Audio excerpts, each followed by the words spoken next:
And I was trying to run around big time. Like you say, you mentioned 102 Jams. I was with them a lot. Yeah. Just to get on. And I was doing free stuff to bring it up to date. When I'm out of the Marine Corps, my first real job that I got that really made me think I could do this full time. It was American Idol when Fantasia Barrino was on there. High Point. Because that's High Point. Yeah. So I met the dad. We did a deal. I did all the shirts. She kept winning. That was the thing. So every week I'm like, yeah, I got a couple $100 for some shirts, no problem. But now it's like, okay, now we putting bigger money into the shirts. Right. So yeah, we started getting some sponsors and it just went crazy.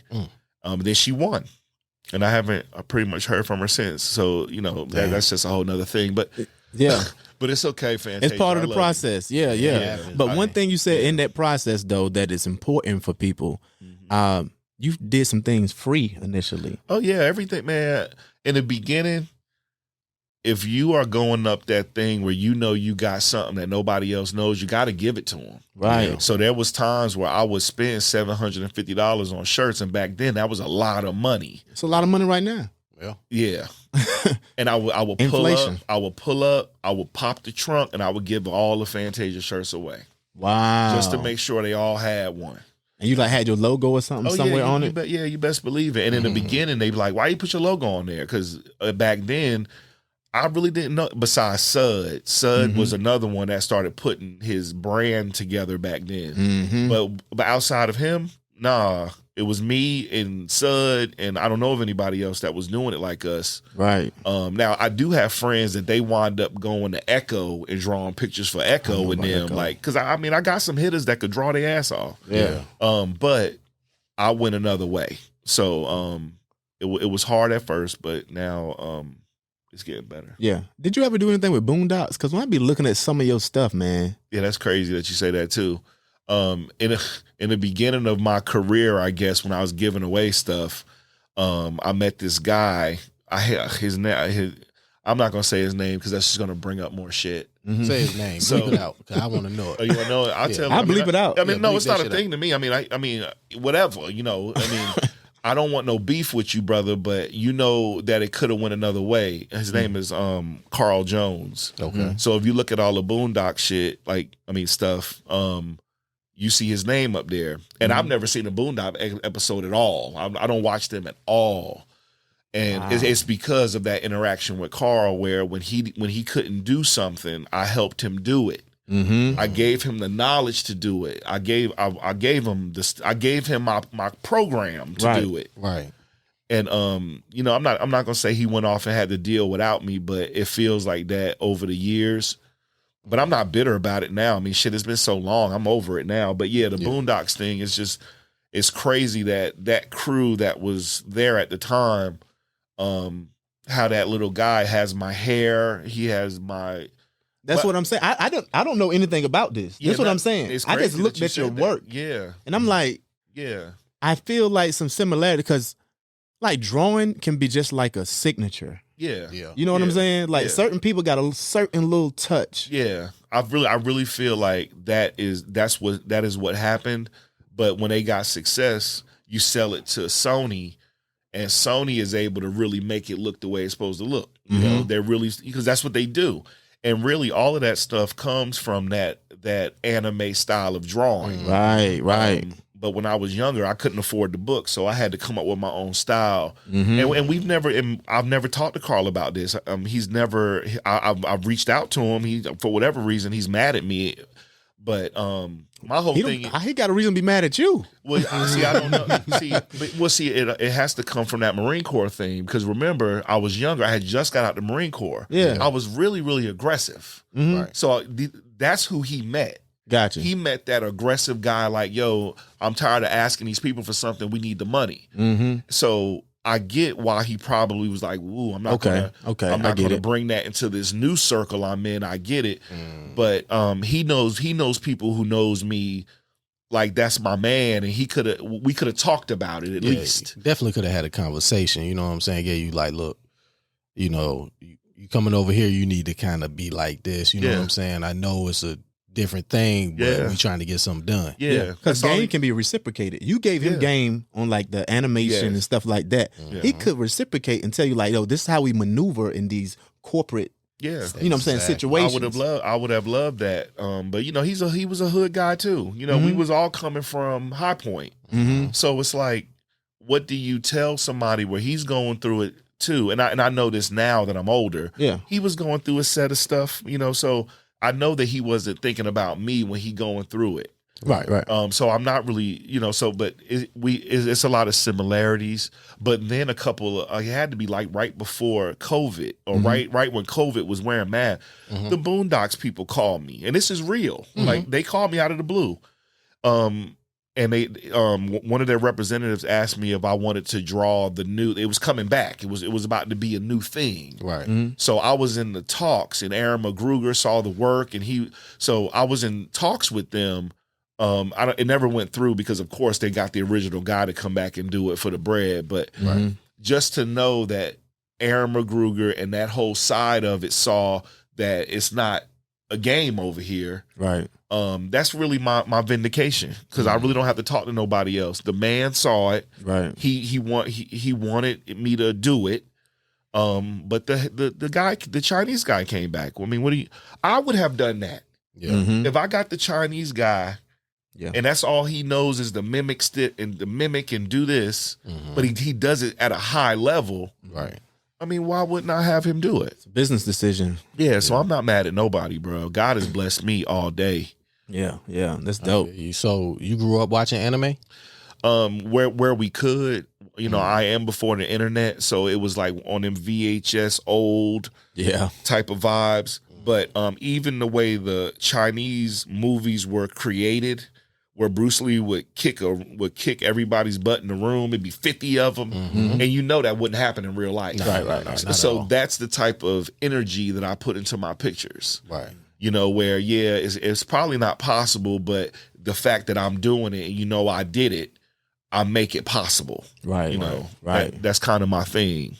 Absolutely. I got you. So, one thing that's important, you know, I was looking through like your website and things like that, and a lot of people don't understand when it comes to having a great product, it has to be more than a great product to turn it into a successful business. Right. So you have to have a great marketing strategy. You do. So to be successful. So because no one can purchase something they don't know about, never heard of before. Yeah. So when I looked at your website, you had some key categories in there when it comes to branding and marketing. Yes. You had get known, get seen, get viewed. Yeah. So can you give us a breakdown of the importance of these things and how it all comes together in marketing? Yeah. They're all important. It's just really where your budget would be. Because as you go up the view chain, I guess, it costs to be up there, you know. So when people call me and they say, hey, I want to start a business, I say, okay, what do you want to do? I want to sell pants. Okay. So what else do you want to do? Well, that's all I got right now. So if you don't have a business plan, if you don't have an LLC, there's just certain things that you need before you even come to me. So that's the very first thing that we would cover in that part. Right. Then the second tier would be, now that you got that, what type of capital do you have to be able to market and promote yourself? Because at some point you don't want to buy someone else's brand. You want to get it embroidered on your own stuff. You want to be able to do your own hats. Right. You need money for that. Then the third tier would be mass communicating, because I'm not one to just ones and twos it. Right. I'm not going to keep talking to y'all. Right. If we're going to mass communicate, then let's do that. I'm all about mass communication, but you got to have money to do that. Yeah. Right. When you approach the radio station, you gotta have at least $5,000, and that's on the low side. So if you walking in there with $10,000, they're gonna open up the world to you. They're gonna give you stuff that you think that you ain't paying for. But imagine if you could go in there with the script, with the actual file that you've already done the work, and you just let them play it. Well, now that $10,000 goes a lot further. Right. Yeah. That'll be the easiest way to do it. Yeah. And that's what I started doing. I just take it to the people. I go buy my shirts. I take it to the screen printer. I don't let him do it. I don't. And if my flyer connection wasn't so far away there in Florida, I would do it here. Yeah. Yeah. You know?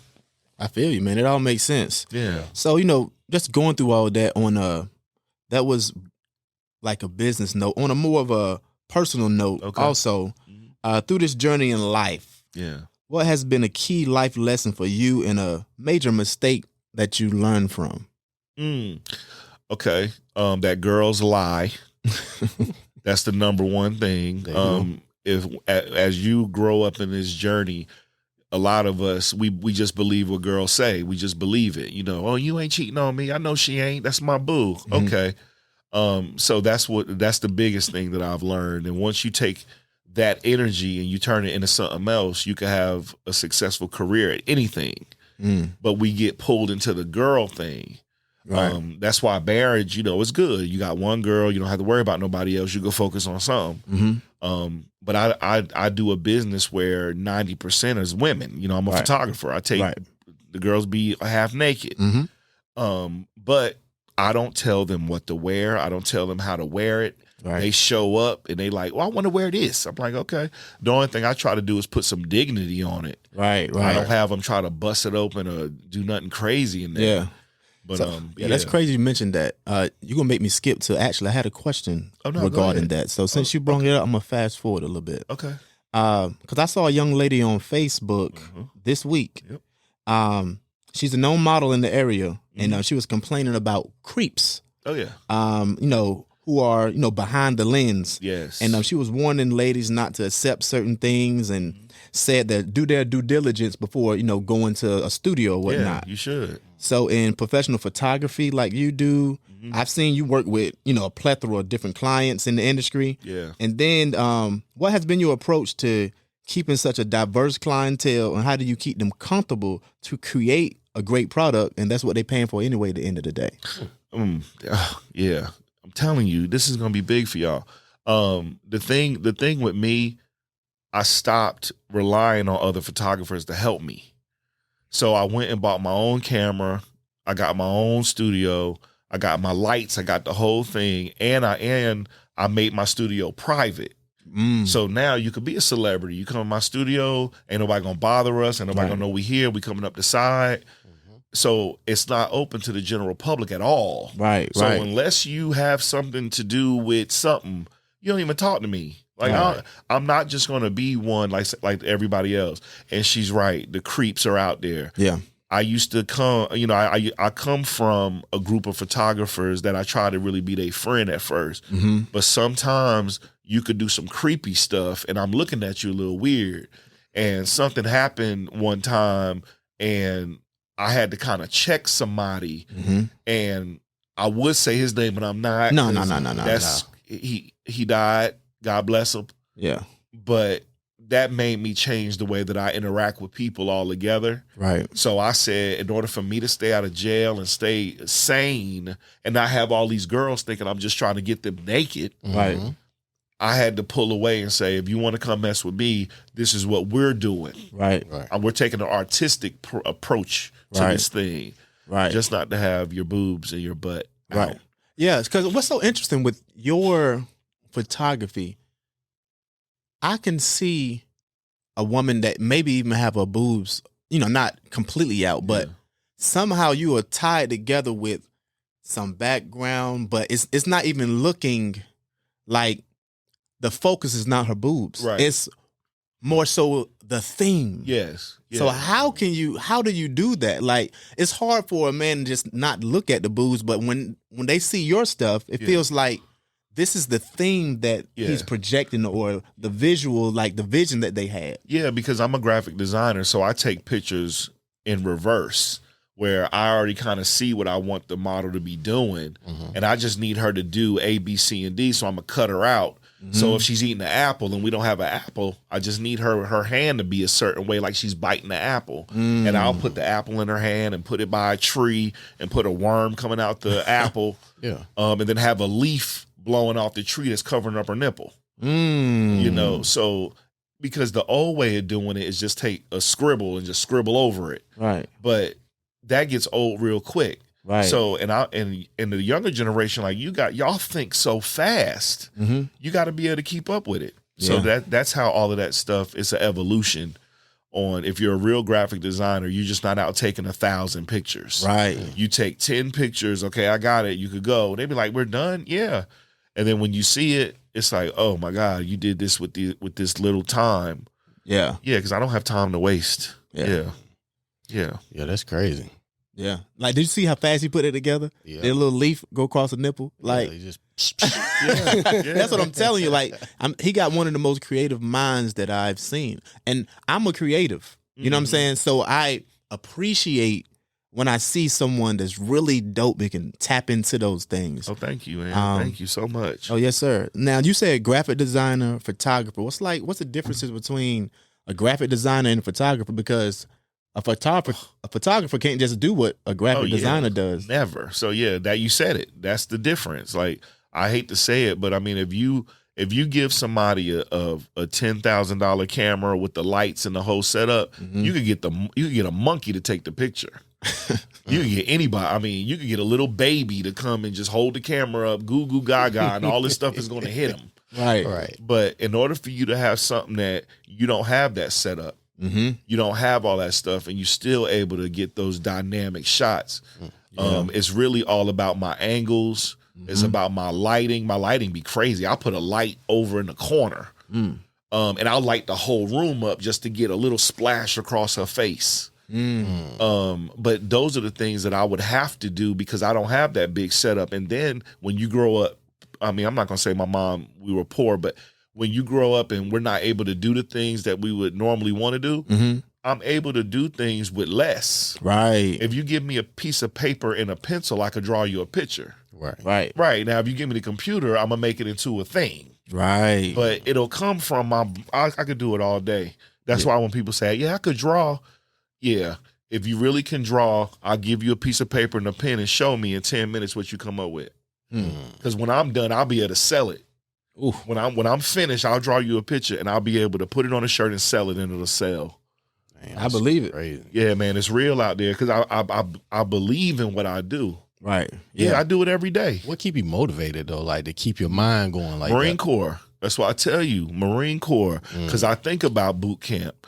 I think about the places I've been in this world, and I see people that are truly poor. They don't have shoes. Right. Like they don't have, and I'm up here worrying about my tablet. You know what I'm saying? So that keeps me humble because I know at the very minimum I could feed myself, even if it's oodles or noodles. The Highest Point Podcast. Subscribe now for part 3.